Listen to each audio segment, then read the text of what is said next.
मन्नत हर खुशी पाने की एपिसोड 62 1 अप्रैल।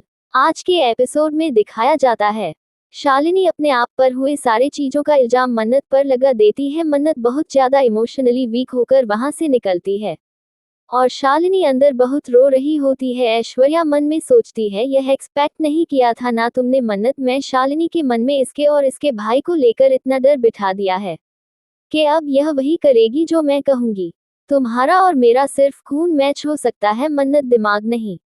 मन्नत बाहर आकर कहीं अकेले में बैठकर शालिनी की कहीं सारी बातों को याद कर रही होती है और विक्रांत मन्नत को चाय ला कर देता है, लेकिन मन्नत कुछ भी नहीं कहती। विक्रांत कहता है, तुमने सुबह से ना कुछ खाया है ना पिया है, कुछ तो ले लो। शालिनी के बारे में सोच रही हो?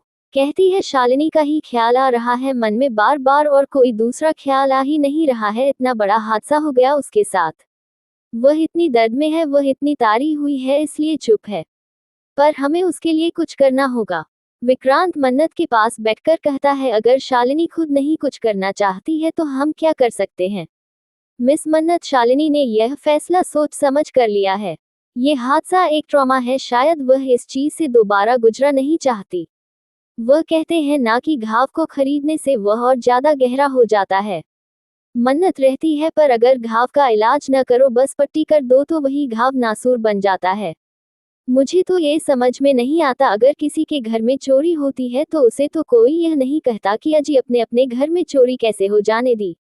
या फिर अगर किसी का खून हो जाए, किसी के ऊपर जानलेवा हमला हो जाए, तो कोई उसे बंदे से नहीं कहते, अरे अपने अपने ऊपर जानलेवा हमला होने कैसे दिया। तो फिर जब एक लड़की के साथ जोर जबरदस्ती होती है तो फिर उसे लड़की से क्यों पूछा जाता है कि आपने ऐसा होने कैसे दिया? क्यों बोलते हैं कि अच्छा अगर ऐसा हो गया तो इसी की गलती होगी। लड़की को कटघरे में खड़ा कर देते हैं, बिना कोई कसूर के कसूरवार तेरा देते हैं। आपको पता है सर, बचपन से हर लड़की को बोलते हैं ऐसे मत पहनो, ऐसे मत बोलो। अरे ऐसे कपड़े क्यों पहने हैं भाई? हमेशा एक लड़की की उड़ान को पिंजरे में बंद कर दिया जाता है, उसके आज़ादी पर पाबंदी का ताला लगा दिया जाता है, सिर्फ इसलिए क्योंकि वह एक लड़की है। तो उसे दुनिया के हिसाब से चलना है। जो दुनिया बोल रही है वह करना है, वह नहीं करना जो उसका मन कर रहा है ना। दुनिया के हिसाब से बदलना है। अरे क्यों बदले लड़के, बदले ना यार। रहे कायदे कानून के हिसाब से। क्यों नहीं करते कोई ऐसी उम्मीद उनसे? लड़कों को कोई नहीं सिखाता सिर्फ अपने घर की नहीं, दूसरे के घर की लड़कियों की भी इज्जत करना। उनकी आंखों में डालो लाज शर्म। यहाँ देखिए, माता रानी के आगे लोग घंटों खड़े रहते हैं लाइन में सिर्फ 1 मिनट के दर्शन के लिए, क्योंकि माता रानी का मान है। और जिन लड़कियों को माता रानी का अंश कहते हैं उनका कोई मान नहीं। न जाने कितने बलात्कार के केसेस होते रहते हैं। मेरा तो न खून खोलता है ये सोच कर के लड़के क्या समझते हैं अपने आप को। हिम्मत कैसी होती है इनकी, किसी भी लड़की के मान सम्मान गरिमा को चोट पहुंचाते हैं। अरे भेड़िए हो क्या इंसान होना यार। आपको पता है हर लड़की अपनी जिंदगी में एक बार किसी न किसी मेंटल ड्रामा से जरूर गुजरती है, और कभी कभी तो ये टॉर्चर करने वाले राक्षस उन्हीं के घर के होते हैं। वह बेचारी किसी को कहती नहीं है, किसी से कुछ नहीं। पता है क्यों? क्योंकि ये दुनिया, ये समाज का डर, ये हम सब के अंदर बचपन से कूट कूट कर डाल दिया गया होता है। उन्हें लगता है कि किसी से कहने से अच्छा है सह लो, चुप रहो। इसलिए मुझे अजीब लगा था जब आपने कहा था कि मैं आपके आउट हाउस में चल कर रहा हूँ। विक्रांत कहता है, मिस मन्नत, पर मैं वैसा नहीं हूँ। मैं वैसा नहीं सोचता हूँ, मुझे कोई फर्क नहीं पड़ता कि यह लोग क्या कहेंगे। मैंने जो भी किया मैंने तुम्हारी हेल्प के लिए किया। मन्नत रहती है, आपको फर्क नहीं पड़ता सर, क्योंकि आप बहुत अच्छे इंसान हैं। हर कोई आपके जैसा नहीं होता ना। दुनिया हमेशा लड़की को ही कसूरवार ठहराएगी, और फिर बंदी को लगता है कि मैं क्या ही कर लेना है, कि किसी से लड़ लेना है, इससे अच्छा तो चुप ही रहूं। और फिर वह हार मान लेती है। विक्रांत कहता है, मिस मन्नत, मैं यह नहीं कह रहा हूं कि गलत करने वालों के खिलाफ आवाज नहीं उठानी चाहिए, वरना उनको और बढ़ावा मिलेगा। ये क्रीम और बढ़ता है, मैं ये जानता हूँ मिस मन्नत, पर शालिनी को हम फोर्स नहीं कर सकते। मेड हेयर डिसीजन हम उसे मजबूर नहीं कर सकते। मन्नत रहती है, हम उसे मजबूर ही कर रहे हैं सर, आप समझ नहीं रहे हैं सर। अनजाने में की हुई गलती को माफ किया जा सकता है, पर यह पाप है। किसी ने जब भी किसी औरत के गरिमा को लहंगा है तब उसे बख्शा नहीं गया है। फिर चाहे द्रौपदी के चीरहरण के लिए कौरव हो या माता सीता के अपहरण के लिए रावण, सजा तो मिली है, और ऐसे पापी को मौत की सजा मिलनी चाहिए। शालिनी का भी गुनहगार बच्चा नहीं जाएगा। शालिनी का नाम बगैर सामने ले मैं उसको ढूंढूंगी, दुनिया के सामने लेकर आऊंगी, फिर चाहे वह जो भी हो मैं उसे जेल पहुंचाऊंगी। इधर बॉबी अपने कमरे में सोकर सकता है और कहता है रवीना ब्लैक कॉफी लो यार, और अचानक से ऐश्वर्या उसे एक थप्पड़ मार देती है और बहुत सारा मारते हुए गुस्से में रहती है। तुझे क्या लगेगा किसी को पता नहीं चलेगा कल रात जो तूने काम किया है? क्या जरूरत थी? हाँ, उसे लड़की के साथ क्या क्या था तूने? रवीना बोलती है ऐश्वर्या रुक जाओ, तुम क्या कर रही हो? ऐश्वर्या गुस्से में उसको रहती है शट अप, नहीं तो दूसरा थप्पड़ तुझे पड़ेगा। तुझे पता है तेरा पति कल रात को कहाँ था? शादी में नहीं था, यह मेजबानी में था। मेरी असिस्टेंट शालिनी के साथ कल रात क्या क्या है इसने? पूछ इससे। शालिनी का शारीरिक शोषण किया है इसने। पूछ इससे कि क्या किया है इसमें? पूछ। बॉबी कहता है ज्यादा हो रहा है तेरा। फिर ऐश्वर्या बॉबी को बहुत ज्यादा पीटने लगती है और बोलती है ज्यादा हो रहा है मेरा, जब जेल की हवा लगेगी ना फिर पता चलेगा तुझे किसका ज्यादा हो रहा है, और किसी से नजरें मिलाने की औकात नहीं रहेगी तेरी। बहुत ज्यादा पीटने लगती है बॉबी को। रवीना रहती है ऐश्वर्या प्लीज धीरे बोलो, कोई सुन लेगा। ऐश्वर्या कहती है फिलहाल तो किसी को कुछ नहीं पता, मगर मुझे सब कुछ पता है। शालिनी ने मुझे सब कुछ बताया है। अपने छोटे भाई के खातिर चुप रहेगी वह। अच्छे खासे पैसे दिए हैं मैंने उसे बेचारी को अपना मुंह बंद रखने के लिए, तब जाकर उसने मुझसे कहा है कि वह किसी को कुछ नहीं कहेगी। देखो रवीना, कभी भी किसी के सामने यह बात निकली ना तो मैं छोड़ूंगी नहीं। रवीना डर से कहती है नहीं नहीं, आपके सामने नहीं आएगी, हम ये बात किसी को नहीं बताएंगे। और रोते हुए कहती है थैंक यू ऐश्वर्या, तुम हमारे खातिर यह सब कर रही हो। ऐश्वर्या गुस्से में रहती है मैं तुम्हारे खातिर नहीं कर रही है ये सब, तुम लोगों से कुछ लेना देना नहीं है, मुझे इस गलतफहमी में मत रहना। मैं जो कर रही हूँ न वह सलूजा आज और राय सिंह की पार्टनरशिप की वजह से कर रही हूँ, मेजबानी की वजह से कर रही हूँ, करना पड़ रहा है मुझे, वरना इसकी तुम्हें आंखें निकाल लेती। और बॉबी को चिल्ला कर कहती है तू आंखें नीचे कर। रवीना रहती है नहीं नहीं ऐश्वर्या, तुम जो कहोगी जैसे कहोगे ना हम वही करेंगे। ऐश्वर्या चिल्लाते हुए कहती है तो फिर इस कुत्ते के गले में पट्टा बांध के रख, और वहां से चली जाती है। बॉबी कहता है ऐश्वर्या तुझे ये थप्पड़ बहुत महंगा पड़ेगा। इधर मन्नत मेजबानी में आती है और पुनीत उसे रुकने को कहता है मिल गई तुम्हें तसल्ली, मैं तुमसे बहुत पहले ही कह दिया था कि शालिनी यह बोर्ड स्टेप नहीं उठाएगी। वह अपने लिए कोई स्टेप नहीं लगी। इंसाफ के लिए लड़ना, अपने हक के लिए आवाज उठाना हर किसी के बस की बात नहीं होती मन्नत। कई लोगों को तो ऐसा लगता है कि इन बातों की दबे रहने में ही उनकी भलाई है। शालिनी उन लोगों में से है, और तुम्हारी भलाई भी इसी में है कि तुम इस बात को समझ लो मतलब। और अगर तुम अपने जॉब को कंटिन्यू करना चाहती हो तो अपने काम पर लग जाओ। वैसे कम से याद आया, वेजिटेबल्स की गाड़ी बाहर खड़ी है, जो सबको क्रॉस चेक करो और अपनी जगह पर रख दो। मन्नत यस सर बोलकर चली जाती है और अपना काम करने लगती है। इधर सैफ डायरेक्ट एक मीडिया वाले से बात कर रहा होता है कि मैं खास तरीके से पता की है और यह खबर बाकी है। मैं लड़की का नाम तो नहीं डिले कर सकता, लेकिन ये बात तो पक्का है कि मेजबानी में उसके साथ जोर जबरदस्ती हुई है। वह कहता है थैंक यू। डायरेक्ट बोलता है फ्री में कुछ नहीं बोलना, मैंने जो खबर दी है उसके लिए पैसे लगेंगे, और वह पैसे देकर चला जाता है। तभी मन्नत वहां आकर पूछती है तुम यहाँ खड़े होकर क्या कर रहे हो? पुनीत सर ने बोला है ना ये प्लेट्स अंदर रखनी है, अकेले कैसे रखूंगी मैं, चलो हेल्प करो। और वह कहता है हाँ चलो ना, मैं हेल्प करता हूँ। हेल्प करते हुए मन में सोचता है थैंक गॉड मन्नत ने कुछ नहीं सुना। मन्नत मन में सोचती है शालिनी सच क्यों छुपा रही है? क्या उसे डर है कि ऐश्वर्या में उसका साथ नहीं देगी? माता रानी मुझे शालिनी को हिम्मत हारने नहीं देनी है, प्लीज मदद करो मेरी, कोई इशारा करो, कोई संकेत दो ताकि मैं शालिनी को इंसाफ दिला सकूं। तभी मन्नत को मेजबानी के किचन में नीचे पड़ा हुआ एक चैन दिखता है। मन्नत उसे चैन को उठाकर मन में सोचती है हो सकता है ये चैन इस रक्षा की हो जिसे शालिनी के साथ दूसरा जोर जबरदस्ती की थी, ये तो सबूत हो सकता है। इधर हॉस्पिटल में ऐश्वर्या शालिनी से कहती है I am so proud of you बेटा, तुमने बहुत होशियारी का काम किया है मेरी बात मान के, वरना तुम सोच भी नहीं सकती तुम्हारी कितनी बदनामी होती। और यही कड़वी सच्चाई है, गुनहगार जो भी हो उंगलियां औरत पे ही उठती है। पर बेटा ये कोर्ट कचहरी के चक्कर आसान नहीं है। 5 से 10 साल लग जाते तुम्हारे, तुम अपने छोटे भाई को देखती या कोर्ट के चक्कर काटती, और पता नहीं इन सब का तुम्हारे छोटे भाई पर क्या असर पड़ता, कहीं वह कुछ कर बैठता तो सोच के भी डर लगता है। और ऊपर से शालिनी रोनी, भाई साहब भले ही कितने अच्छे आदमी क्यों ना हो, अपने भाई के खिलाफ थोड़ी ना जाएंगे। यहाँ तक कि विक्रांत भी अपनी फैमिली के खिलाफ कोई नहीं जाता शालिनी। और ये तो बहुत पावरफुल फैमिली है, तुम्हारा सच एक मिनट के लिए भी उनके झूठ के सामने नहीं टिकता। वह तो तुम लकी हो कि मैं हूँ यहाँ पर नए सिरे से तुम्हारी लाइफ को दोबारा स्टार्ट करने में तुम्हारी मदद करने के लिए। मैं 30 लाख तुम्हारे अकाउंट में ट्रांसफर कर रही हूँ, तुम बिना किसी स्ट्रेस के देहरादून में शिफ्ट हो सकती हो। वहां जाकर नई लाइफ शुरू करना बहुत आसान रहेगा। और अपने भाई की टेंशन बिल्कुल मत लेना, देहरादून के बेस्ट स्कूल में उसका एडमिशन कराऊंगी। अब जल्दी से ठीक हो जाओ और सब कुछ भूल कर सिर्फ अपने फ्यूचर के बारे में सोचो।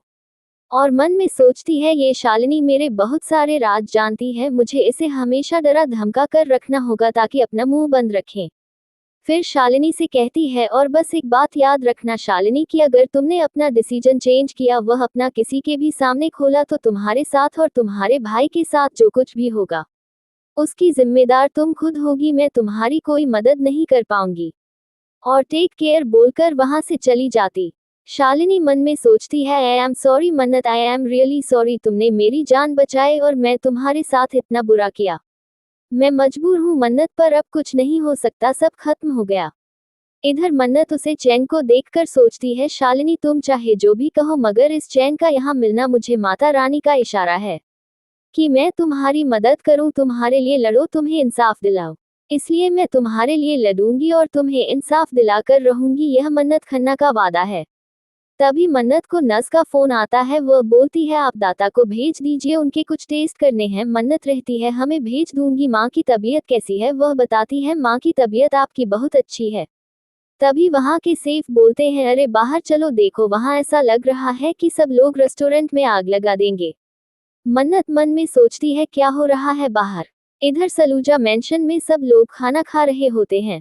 बॉबी और रवीना दोनों उदास रहते हैं। मलिक की दादी बोलती है, लगता है दोनों में झगड़ा हुआ है। मलिक के दादा बोलते हैं, तुम ना शांत रहो और अपने दिमाग कहे जासूसी कीड़ा चलाना बंद करो।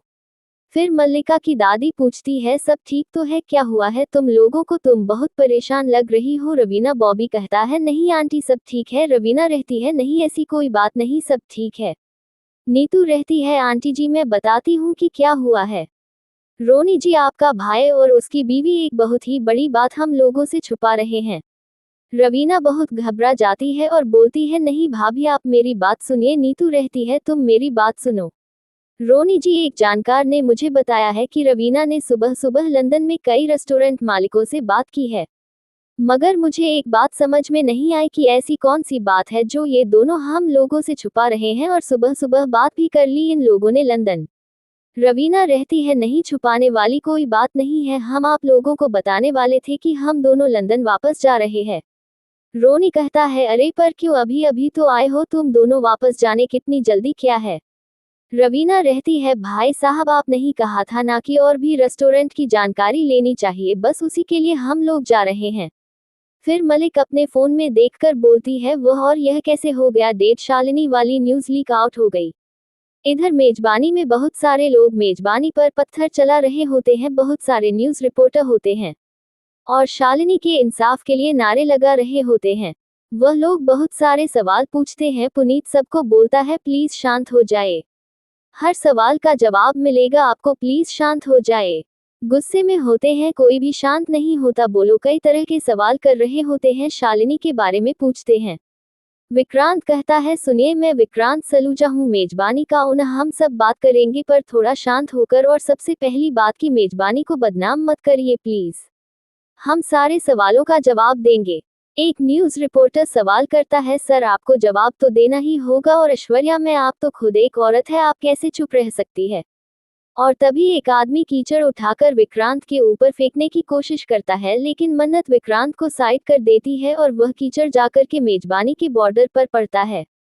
मन्नत रहती है, सर मैं आप पर कभी कोई दाग नहीं लगने दूंगी। ऐश्वर्या सबको समझता है, देखिए जो भी हुआ है मेजबानी के अंदर नहीं हुआ है। मन्नत मन में सोचती है, ऐश्वर्या मैं फिर से सबको झूठ बोलने जा रही है। मुझे इन्हें अभी इसी मौके पर रोकना होगा। फिर सवाल मनोज से होता है कि आप यहाँ काम करते हो तो क्या आप यहाँ सेफ फील करते हो? आपको तो पता है कि कल रात यहाँ पर क्या हुआ, तो बोलिए आप चुप क्यों है, जनता जानना चाहती है। एक लड़की के साथ जोर जबरदस्ती हुआ है मेजबानी में, और ऐश्वर्या में तो कुछ और ही कहानी बनकर बताना चाहती है। ऐश्वर्या कहती है, देखिए आप मुझ पर गलत इल्जाम मत लगाएं, मैं जो कह रही हूँ सच कह रही हूँ। तभी मानत रहती है, हाँ यहाँ सब सच ही बोलेंगे, मुझे वह लड़की मेजबानी में मिली। सब फिर से ऐश्वर्या से सवाल करने लगते हैं। तब मन्नत रहती है, हाँ आप पहले शांत हो जाए, पर आप ये बताएं कि आप लोग अपना सारा गुस्सा मेजबानी पर क्यों निकल रहे हैं? आपको क्या लग रहा है आपसे कोई बात छुपाई जा रही है? नहीं, ऐसा बिल्कुल नहीं, आप लोगों से कुछ भी छुपाया नहीं जा रहा है। मेजबानी की पूरी टीम उसे विक्टिम के साथ खड़ी है, और हमारे को न ऐश्वर्या में भी बल्कि ऐश्वर्या में मैंने तो उसकी पूरी जिम्मेदारी उठा ली है। वह लगातार उसके टच में है और वह कोशिश कर रही है उसे मनाने की कि वह सबके सामने आए और सबको सच बताएं कि आखिर यह घटिया काम किसने किया है। एक बार हमें आरोपी का नाम पता चल जाएगा तो फिर हम उसे कड़ी से कड़ी सजा दिलवाएंगे। मेजबानी में किसी भी औरत के साथ कोई जाति बर्दाश्त नहीं की जाएगी, है ना ऐश्वर्या राय सिंह? में और धीरे से ऐश्वर्या को कहती है, सॉरी मैं सबके सामने झूठ नहीं बोल पाई। मुझे लगता है कि हम सबको शालिनी का साथ देना चाहिए, कहीं ऐसा ना हो कि आपकी चुप्पी की कीमत मेजबानी को चुकानी पड़े। मन्नत मन में सोचती है, शालिनी के लिए आवाज उठाने का बस यही एक मौका था मेरे पास और आपके पास भी, मैं प्लीज सच बोलिए। इधर विक्रांत के घर में सब सोचते हैं ये सब क्या हो रहा है, कि मेजबानी के साथ कितनी मेहनत से खड़ा किया था ये बिजनेस। और वहां सभी ऐश्वर्या से सवाल करते हैं कि आप बात पर पता डालने की कोशिश कर रही है। ऐश्वर्या कहती है, देखिए जैसा कि आपको मेरी एम्प्लॉय ने बताया, हम लोग विक्टिम पूरी जिम्मेदारी उठा रहे हैं। ये जो हुआ है ये बहुत ही दुखद घटना है, और एक औरत होने के नाते मैं पीड़ित लड़की का दुख समझ सकती हूँ। मैं और मेजबानी की पूरी टीम पुलिस के साथ फुली कोऑपरेट कर रहे हैं, ताकि इन्वेस्टिगेशन जो है स्मूथली जल्द से जल्द अपने अंजाम तक पहुंचे, और पुलिस गुनहगार तक पहुंचकर उसे कड़ी से कड़ी सजा दिला सके। लेकिन प्लीज मेरी आप लोगों से भी विनती है कि आप इस मैटर की सेंसिटिविटी को समझिए, इस तरह किसी पर भी बुनियाद इल्जाम मत लगाए। इस तरह मेजबानी पर कीचड़ उछलना से किसी को न्याय नहीं मिलेगा, इसलिए प्लीज ऐसी बेबुनियाद अफवाहें ना फैलाएं। पुलिस को अपनी कार्रवाई पूरी करने दे, एक अंजाम तक पहुंचने दे। हम अपने हर एक एम्प्लॉय के साथ खड़े हैं, सच के साथ खड़े हैं, इंसाफ के साथ खड़े हैं, और मैं आपको यकीन दिलाता हूं कि मेजबानी पूरी कोशिश करेगी कि विक्टिम को जल्द से जल्द इंसाफ मिले। इधर मल्लिका सोचती है, वह गॉड कितना समझाया था मनोज को, उसके बाद भी उसने बोल दिया। नीतू पूछता है, तुम क्या बोल रही हो माला, क्या समझाया था मन्नत को? मल्लिका कहती है, आंटी मॉम ने मन्नत से कहा था कि शालिनी की छोटी से छोटी जिम्मेदारी लेने के लिए मॉम रेडी है। बस मेजबानी का नाम आउट नहीं होना चाहिए, क्योंकि अगर मेजबानी का नाम आउट हुआ तो वह हमेशा के लिए बंद हो जाएगा, और हम वह ऐसा होने नहीं दे सकते। आखिर मेजबानी विक्रांत का सपना है। पर मन्नत तो मन्नत ही है, मोम से आर्गुमेंट्स कर जा रही थी, कह रही थी कि शालिनी को इंसाफ दिलाएगा, और पता नहीं क्या क्या बोले जा रही थी। मॉम कह रही थी शालिनी ने पुलिस को कंप्लेंट करने से मना कर दिया है, फिर मन्नत को ये सब करने की क्या जरूरत थी? नीतू रहती है, तेरे कहने का मतलब शालिनी ने अब तक पुलिस को कोई स्टेटमेंट नहीं दिया है? मल्लिका कहती है, नहीं आंटी जी रुकिए, मैं सबको सब कुछ बताती हूँ। इधर विक्रांत मेजबानी पर लगे कीचड़ को देखते हुए सोचता है, मेरा ये सपना कहीं सपना ना रह जाए। बहुत मुश्किलों के बाद ये सपना पूरा हुआ है, लेकिन आज फिर टूटा हुआ दिख रहा है। क्या मैं अपने सपने को बचा पाऊंगा? आगे की कहानी जानने के लिए बने रहिए हमारे साथ। दोस्तों, डिस्क्रिप्शन में हमारा एक और चैनल है जिस पर बहुत अच्छा हॉरर लव स्टोरी देते हैं हम, हमारे लिंक पर जाकर जरूर देखें और उसे चैनल को भी सपोर्ट करें। पूरा वीडियो देखने के लिए धन्यवाद।